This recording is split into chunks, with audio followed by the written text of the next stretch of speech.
जापानमा 1 मिनेट ढिला घरबाट निस्क्यो भने पुग्नुपर्ने ठाउँमा कति मिनेट ढिला पुगिन्छ। हामीले कुनै पनि काम गर्दै गर्दाखेरिमा चाहिँ कति % अफ आवर कन्सियस माइन्ड चाहिँ युज गरिन्छ। र लास्टमा टेक्निकल कुरा, जसरी एसीको चाहिँ करेन्ट मेजर गर्दाखेरिमा सिटी युज गरेर मेजरमेन्ट र प्रोटेक्सन गरिन्छ भने रेक्टिफायर युज गरेर डीसीमा कन्भर्ट भइसकेपछि चाहिँ त्यो डीसीको करेन्ट चाहिँ कसरी मेजर गरिन्छ। यही तीनटा कुराको बारेमा केही रिफ्लेक्सनहरू र केही लर्निङहरू चाहिँ को बारेमा चाहिँ हामी कुरा गर्दैछौँ। फर्स्टमा चाहिँ जाउँ टाइम म्यानेजमेन्टको कुराबाट सुरु गरौँ। आज चाहिँ मैले हिजो अस्ति बनाएको भिडियो हेर्नेलाई थाहा छ होला। आज चाहिँ म कुनै ठाउँमा गेन्बा भनेको साइटमा चाहिँ जाँदै थिएँ। साइटमा जाँदाखेरिमा चाहिँ ठ्याक्क 7 बजेतिर भेट्ने भनेर चाहिँ प्लानिङ भएको थियो र म चाहिँ 6:30 बजे पुग्नको लागि भनेर घरबाट त्यही अनुसारको प्लानिङ गरेर निस्केको थिएँ। तर निस्किँदै चाहिँ 1 मिनेट ढिला भयो र 1 मिनेट ढिला भयो कुन हिसाबले भनेदेखि ट्रेन गइहाल्यो, जाँदै ट्रेन गइहाल्यो। अनि ट्रेन गइसकेपछि चाहिँ मैले कुर्नु पर्यो र म 25 मिनेट लेट चाहिँ पुगेँ प्लानिङ गरेको भन्दा। तर मैले चाहिँ आधी घन्टा अगाडि गएर बस्छु भनेर चाहिँ त्यही हिसाबले अगाडि नै निस्केको थिएँ र धन्न ठाउँमा चाहिँ टाइममै पुगेँ, 5 मिनेट अगाडि नै पुगेँ। तर मैले प्लानिङ सोचेको भन्दा चाहिँ 25 मिनेट चाहिँ ढिला पुगेँ। त्यही भएर एउटा रियलाइजेसन चाहिँ के भयो भन्दाखेरिमा चाहिँ टाइम, हामी जस्तो अल्छी मान्छेलाई टाइम चाहिँ इम्पोर्टेन्ट हुन्छ, 1 मिनेट पनि भन्ने कुरा चाहिँ एउटा रियलाइजेसन भयो।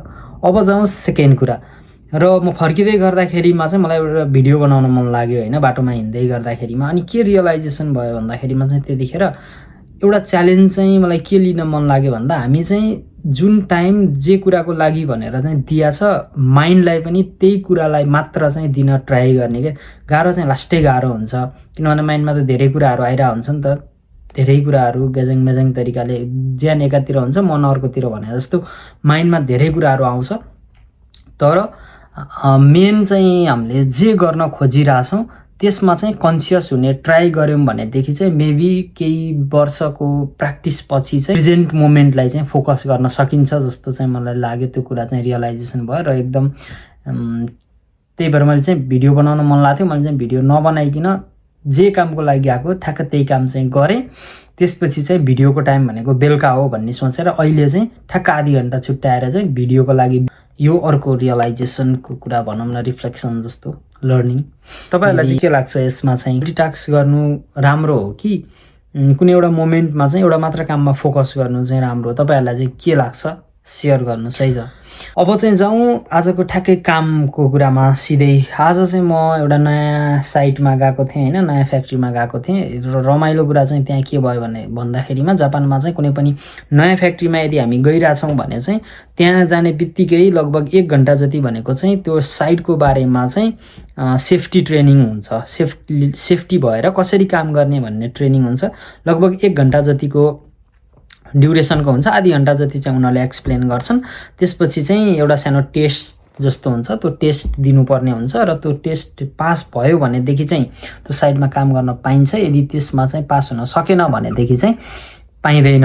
र अहिले चाहिँ एउटा च्यालेन्ज भनेको सबै जापानिज भाषामा हुन्छ, त्यही भएर अलिकति चाहिँ च्यालेन्जिङै छ मेरो लागि चाहिँ। तर पनि पास चाहिँ भयो, काम चाहिँ गरियो।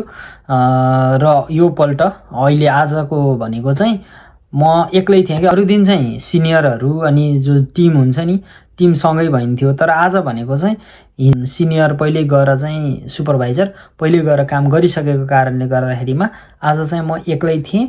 तर एउटा सहयोग चाहिँ के भयो भन्दाखेरिमा जो चाहिँ कस्टमर हुनुहुन्थ्यो उहाँले चाहिँ अलिकति त्यति गाह्रो थिएन, क्वेसनहरू पनि सजिलो थियो। अनि एउटा दुईवटा नजानेको कुराहरूलाई चाहिँ मैले अलिकति खानतान्ना दे सेचुमेई मोराइमास अलि सजिलो तरिकाले चाहिँ एक्सप्लेन गरिदिनुहुन्छ यो क्वेसनलाई भनेर सोधेको। उहाँ चाहिँ एकदम कुल हुनुहुन्थ्यो, त्यही भएर अलि सजिलो तरिकाले एक्सप्लेन गरिदिइसकेपछि चाहिँ मैले एन्सर दिन सकेँ।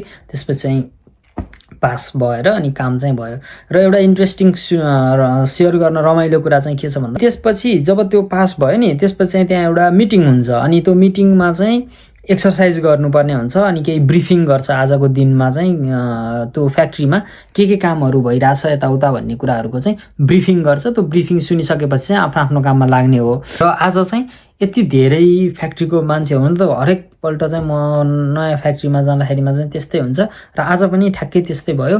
यति धेरै हेलमेटहरू थियो, त्यो भनेको चाहिँ एकदम धेरै कम्पनीहरूबाट चाहिँ त्यहाँ आउँछन् क्या काम गर्न। जस्तै एउटा कुनै फ्याक्ट्री छ भने जापानमा चाहिँ कस्तो छ वर्क कल्चर भन्दाखेरिमा सबैको आफ्नो आफ्नो डिपार्टमेन्ट अनुसारको चाहिँ आफ्नो आफ्नो कम्पनीले के काम गर्ने भनेर छुट्टा छुट्टै हुन्छ क्या। सानो सानो काम पनि आफ्नो काम मात्रै गर्ने भन्ने हुन्छ। जस्तै कोही पेन्टरहरू थियो भने ऊ पेन्टिङको काम गर्न आयो, कोही चाहिँ कन्स्ट्रक्सनको काम भइरहेको थियो त्यहाँ कन्स्ट्रक्सनको लागि, अनि त्यसपछि कोही चाहिँ त्यही इलेक्ट्रिक कामकै लागि नै 2-3टा कम्पनीको हुन्छ। त्यसपछि चाहिँ अनि अरू जुन रोडहरू हुन्छ नि, रोडमा चाहिँ पेन्ट गर्ने फेरि छुट्टै, त्यस्तो छुट्टा छुट्टै हुन्छ क्या। हरेक कामको लागि चाहिँ छुट्टा छुट्टै। अनि त्यही कम्पनीकै मान्छे त भइहाल्यो, केमिकल चाहिँ जेनेरेट गर्ने खालको त्यो कम्पनीकै मान्छे त भइहाल्यो। त्यो बाहेक पनि धेरै कम्पनीहरूबाट चाहिँ आएर काम गरिरहेको हुन्छ। त्यही भएर यति धेरै मान्छेहरू थिए, लगभग 1000जना जस्तो चाहिँ थिए र सबैको उमेर भनेको लगभग म्याक्सिमम चाहिँ केटाहरू थिए र सबैको उमेर भनेको चाहिँ 25 देखि त्यही 50 वर्षको बिचमा थियो होला।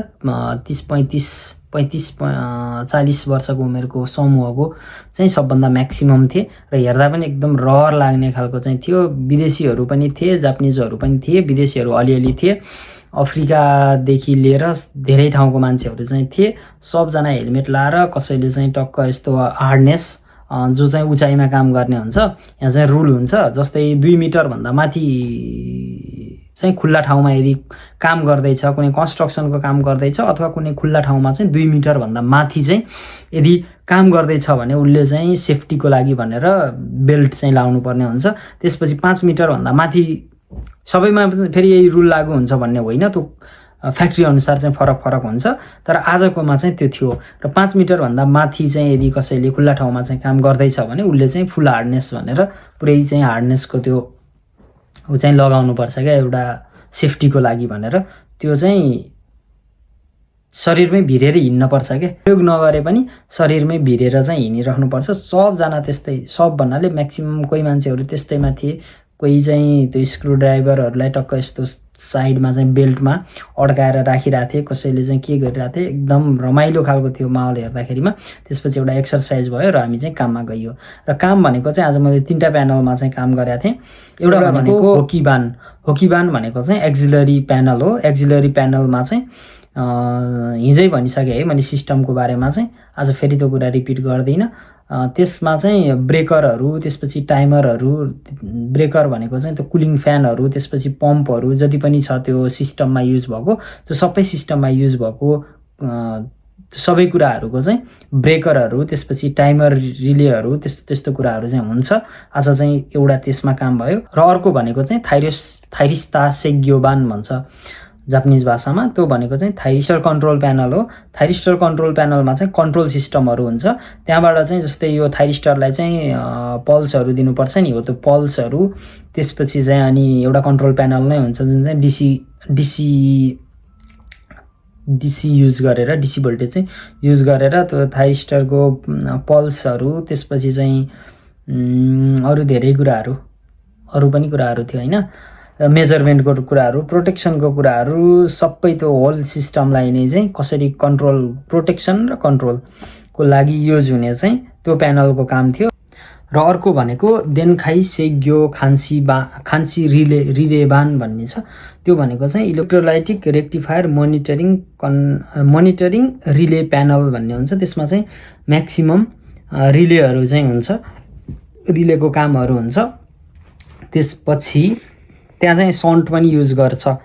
र मैले अघि जुन क्वेसन सोधेको थिएँ त्यसमा चाहिँ डिसिसिटी भन्ने चाहिँ एउटा युज गर्दो रहेछ। डिसिसिटी भनेको चाहिँ डाइरेक्ट करेन्ट ट्रान्सफर्मर।